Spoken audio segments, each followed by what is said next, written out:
पूर्व प्रेमी के साथ प्रेमिका फरार। प्रेमी ने प्रेमिका की, प्रेमिका ने प्रेमी की और पत्नी ने पति की हत्या की। वरिष्ठ महिला अधिवक्ता मंजू शास्त्री जी हमारे साथ में हैं और मैं चाहूंगा कि मंजू शास्त्री जी देखिए, ऐसा है कि निसंदेह ये जो घटनाएं हो रही है ये अपराध की परिधि में आती है जी और एक दंडनीय अपराध है, चाहे वो पुरुष करे या चाहे महिला करे। लेकिन अगर इसके पीछे हम जाते हैं कि ऐसा हो क्यों रहा है, तो इसके पीछे हमारे जो सामाजिक ताना बाना है वो इसके लिए बहुत बड़ा जिम्मेदार है। क्योंकि आप देखिए ना कि अब जो भी हत्या हुई है उसमें लड़की की मर्जी के बगैर शादी की गई, पेरेंट्स ने उसका सपोर्ट नहीं किया, जबरदस्ती उसकी शादी कर दी, तो फिर वो उसके पास कोई विकल्प नहीं बचा तो उसने सोचा इसको हम रास्ते से ही हटा दें। और हमारे जो हिंदू समाज में जो कॉन्सेप्ट बना हुआ है 7 जन्मों का साथ और तलाक के नियम जो कठिन बनाए गए हैं, उसकी वजह से पीछा छुड़ाने के लिए पति पत्नी का और पत्नी पति का दोनों एक दूसरे के मर्डर के लिए मजबूर हो जाते हैं, क्योंकि उनका माइंड स्टेटस इतना ऊंचा नहीं होता है कि वो समाज से, उस परिपाटी से लड़ सके। और न लड़ने की वजह से एक छोटा रास्ता वो अख्तियार करते हैं पीछा छुड़ाने के लिए। जैसे आपने देखा होगा कि पहले समय में बहुत ज्यादा जो है दहेज हत्याएं होती थी, उसका भी कारण यही था, एक सामाजिक कुरीति हमारे यहाँ थी। तो ये भी जो है एक, हम ये कहते हैं कि तलाक के नियमों को आसान बनाइए, आदमी को शांति से जीने दीजिए। अगर आप उनकी शांति किसी भी कॉर्नर से भंग करेंगे और तलाक के नियमों को आप कड़ा बनाए रखेंगे तो इस तरह का अपराध और ज्यादा वृद्धि होती रहेगी। जी जी। तो मेरा ये मानना है कि आप पहले अपने इसमें संशोधन करिए कि तलाक के नियम आसान बनाए जाएं। मैम, अगर आप यह कह रही हैं कि तलाक के नियम को अगर आसान कर दिया जाए तो चीजें सामान्य हो सकती हैं। सबसे ज्यादा आसान तो संबंध विच्छेद, हिंदुओं में तो संबंध विच्छेद होता है, मुसलमानों में तलाक जैसी परंपरा है। सबसे आसान तलाक की व्यवस्था तो मुसलमानों में थी कि 3 शब्द में तलाक तलाक तलाक कर देते थे और संबंध विच्छेद हो जाता था।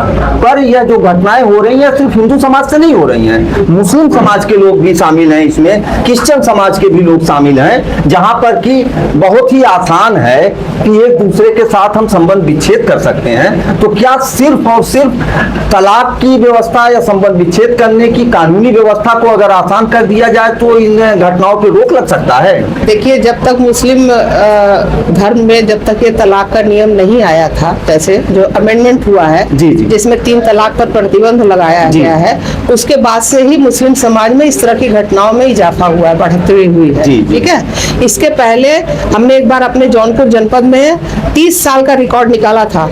30 साल में मुसलमानों के केवल 2 बहु हत्या के केस आए थे। 30 साल के रिकॉर्ड में केवल 2 हत्या के केस आए थे जी। और हिंदुओं में हजारों केस आए, हजारों जिसकी कोई गिनती नहीं। जी जी जी। तो अब अगर आप कंपैरेटिवली लेंगे तो उनकी आबादी और हमारी आबादी के हिसाब से तो कहाँ हजारों कहाँ 2। और ये जो तलाक के नियम उनके में कड़े किए गए हैं, इसकी वजह से महिलाओं के प्रति अपराध, पारिवारिक अपराधों में वृद्धि हुई है, मेरा ये मानना है। तो वरिष्ठ अधिवक्ता जौनपुर न्यायालय मंजू शास्त्री जी का कहना यह है कि जो आज हत्याएं हो रही हैं उसका मुख्य कारण यह है कि हमारे यहाँ संबंध विच्छेद या तलाक की जो व्यवस्था है, कानूनी तरीका जो है वह इतना कठिन, इतना जटिल है कि लोग बहुत दिनों तक एक दूसरे से पीछा छुड़ाने की अपेक्षा तत्काल निर्णय लेते हैं और एक दूसरे की हत्या करने पे आमादा हो जाते हैं। और कहीं ना कहीं इसके पीछे शिक्षा, अशिक्षा भी कारण है। और यदि कानूनतः यह किया जाए कि तलाक की व्यवस्था को आसान कर दिया जाए तो शायद आने वाले समय में ऐसी घटनाओं पे अंकुश लगाया जा सकता है। कुप्रथा चली हुई है पत्नियों की, कभी डब्बे में डाल दे रही हैं, कभी कुकर में उबाल दे रहे हैं, कभी फर्श के नीचे डाल दे रही हैं। अपने जनपद जौनपुर से ही 2 घटना ऐसी आ गई। कभी इस तरह से अपने पति, अपने प्रेमी को मजबूर कर दे रहे हैं कि सुसाइड कर ले रहे हैं। इसका मुख्य कारण क्या है और इस पर रोकथाम किस तरह से लग सकती है? इसका सबसे बड़ा मुख्य कारण है भौतिक संसाधनों की आवश्यकता, एरोगेंस और ईगो।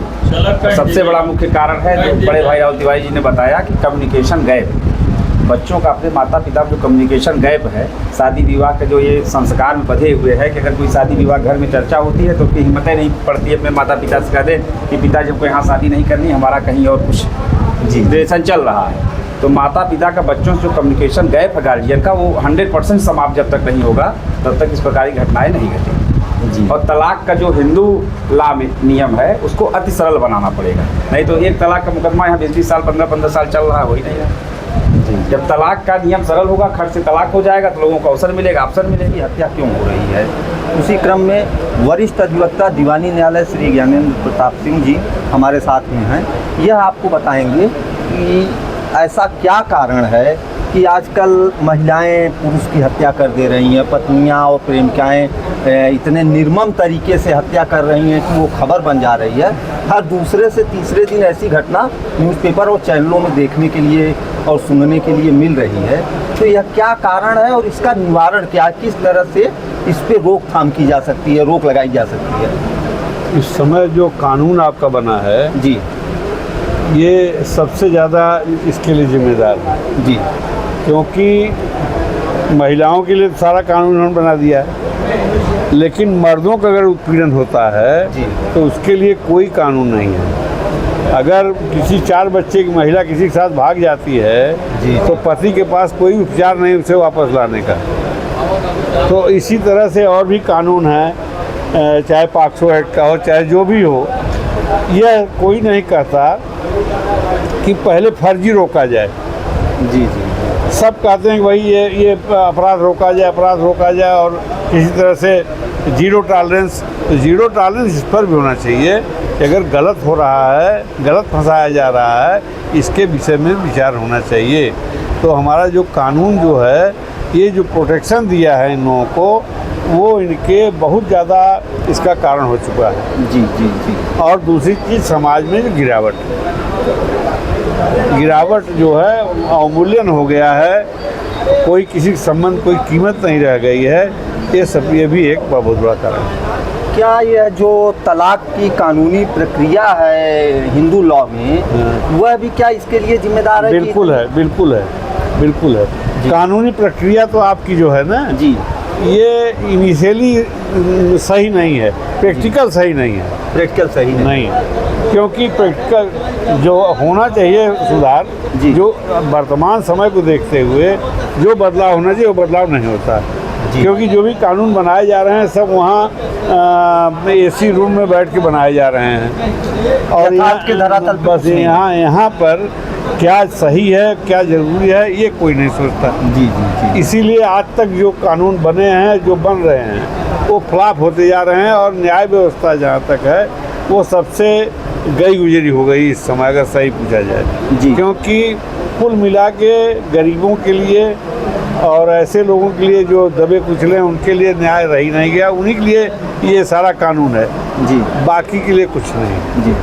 तो हमारे वकील साहब का कहना यह है कि जो कानून की धाराएं हैं उनमें महिलाओं को इतना ज़्यादा प्रोटेक्ट कर रखा हुआ है कि वह कोई भी कदम उठा ले, उनके ऊपर कानून कोई उस तरीके की उचित कार्रवाई नहीं कर सकता है जिस तरीके के कार्रवाई की ज़रूरत के हिसाब से। ऐसा क्या किया जाए कि यह अपराध जो वर्तमान समय में चल रहा है, हर दिन जो घटना आ रही है, महिलाओं द्वारा पुरुषों की, पत्नियों द्वारा पति की हत्या, और ऐसा क्या किया जाए कि इस पे तत्काल प्रभाव से कुछ अंकुश लग सके? निश्चित रूप से जब आपको अपनी शादी चुनने की स्वतंत्रता मिलेगी, चाहे वो लड़का हो चाहे वो लड़की, जब आपको अपने निर्णय लेने की स्वतंत्रता होगी तो निश्चित रूप से इस तरह का अपराध कम होंगे। जहाँ पे स्वतंत्रता बाधक होती है वहाँ पे चाहे वो महिला हो चाहे वो पुरुष, वो रिवोल्ट करता है। वो रिवोल्ट कभी कभी छोटे मोटे घटनाओं में बदल जाता है, कभी कभी बड़ी घटनाएं का रूप ले लेता है। इसलिए निश्चित रूप से आपको अपने किसी के परिवार में उस बच्चों को स्वतंत्रता आपको देनी होगी वो निर्णय लेने की, और उनके निर्णय के साथ आपको खड़ा होना होगा। जहाँ पर भी निर्णय को रोका जाता है वहाँ पे कहीं न कहीं रिवोल्ट होता है। तो राहुल तिवारी जी का कहना है कि बच्चों के अंदर जो फ्रीडम की भावना है, स्वतंत्रता की भावना जो है, और लोगों के अंदर जो अपने लिए स्वतंत्रता चाहिए, वह समाज से पर्याप्त रूप में मिल नहीं पा रहे, जिसके लिए लोग एक दूसरे की हत्या पे आमादा हैं और वह फ्रीडम चाहते हैं।